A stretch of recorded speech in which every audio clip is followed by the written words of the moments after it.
வணக்கம் நண்பர்களே.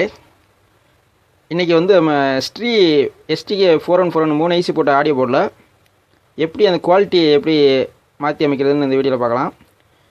இந்த ஆடியோ போர்டை பொறுத்தளவுக்கு சவுண்டு ரொம்ப அதிகமாக இருக்கும், அதாவது கத்துற மாதிரி ஒரு ஃபீல் இருக்கும். அதனால் இந்த போர்டு மட்டும் இல்லை, இதுவும் அந்த ஜான்கிற கம்பெனி வரும், அந்த போர்டு எல்லாமே அதே மாதிரி தான் இருக்கும். அதுக்கு என்ன ஒரு வேல்யூ மட்டும் ரெசிஸ்டன்ஸை மாற்றினோம்னா அந்த சவுண்டு வந்து ஸ்மூத்தாக கிடைக்கிற மாதிரி பண்ணிடலாம்.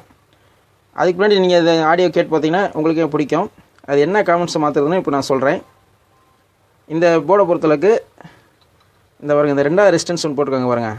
இது வந்து 220 ஓம்ஸ் போட்டிருப்பாங்க. இதுவும் அதே மாதிரி இந்த இந்த இந்த பக்கம் ஒரு ரெசிஸ்டன்ஸு 220 ஓம்ஸு. அதே மாதிரி 3 ஆடியோ போர்டுக்கும் போட்டிருப்பாங்க.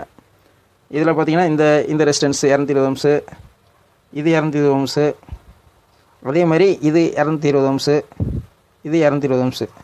இந்த 6 ரெசிஸ்டன்ஸை நம்ம மாற்றினோம்னா குவாலிட்டியை சேஞ்ச் பண்ணலாம். எப்படின்னா, இப்போ பொதுவாக அந்த போர்டை பொறுத்தளவுக்கு 5.1 ஆடியோக்கு நீங்கள் யூஸ் பண்ணுறப்போ இருந்தால் 6 சேனலுமே இந்த போர்டை யூஸ் பண்ணுறீங்கன்னா நான் அதுக்கு ஒரு ஐடியா சொல்கிறேன்.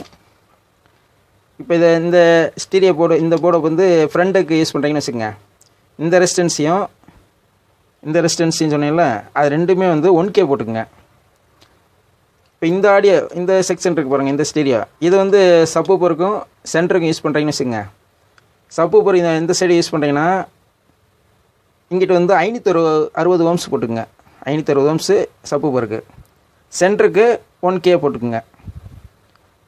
அதே மாதிரி சரவுண்டுக்கு பார்த்தீங்கன்னா இது சரவுண்டுக்கு யூஸ் பண்ணுற போது இந்த ரெசிஸ்டன்ஸு 1K போட்டுக்குங்க, இது 1K போட்டுக்குங்க. சப்பூப்பர் ஒன்றுக்கு மட்டும் 560 ஓம்ஸ் போட்டு மற்ற எல்லாத்துக்குமே 1K போட்டுக்குங்க. அதே மாதிரி இந்த இதில் கரெக்டாக போட்டிருக்காங்க, 470 PA போட்டிருக்காங்க. இந்த போர்டை பொறுத்தளவுக்கு ஜானில் இதில் பார்த்தீங்கன்னா சில இதில் வந்து 102 போட்டிருப்பாங்க. அந்த PA இருந்தால் அதை எடுத்துகிட்டு 470 PA போட்டுக்குங்க. அப்போ தான் நல்லாயிருக்கும், ஆடியோ நல்லாயிருக்கும். இந்த 6 ரெசிஸ்டன்ஸு பார்த்தீங்கன்னா எந்தெந்த பின்லேருந்து வருதுன்னு நான் சொல்லிடுறேன். இந்த மொதல் ரெசிஸ்டன்ஸை சொல்கிறேன் பாருங்கள். இந்த STK ஐசியோட 2வது பின்லேருந்து ஒரு கண்டென்சர் போட்டிருப்பாங்க.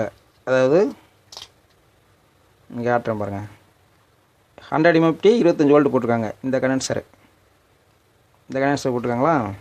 இந்த கண்டென்சரில் இருந்து இதோட ப்ளஸ்ஸில் இந்த ப்ளஸ்ஸு சைடு இருக்குது பாருங்கள், இது மைனஸு, இங்கிட்டு ப்ளஸ்ஸு. இங்கே ப்ளஸ்ஸு சைட்லேருந்து ஒரு ரெசிஸ்டன்ஸ் போட்டிருக்காங்களா, அதான் 220 ஓம்ஸு.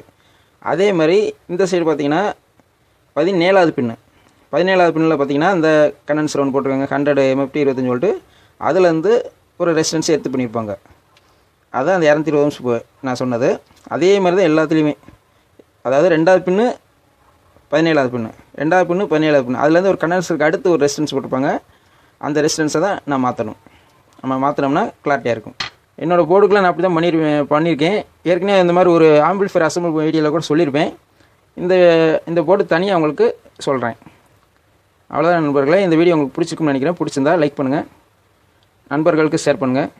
மீண்டும் ஒரு நல்ல வீடியோ சந்திப்போம். நன்றி, வணக்கம்.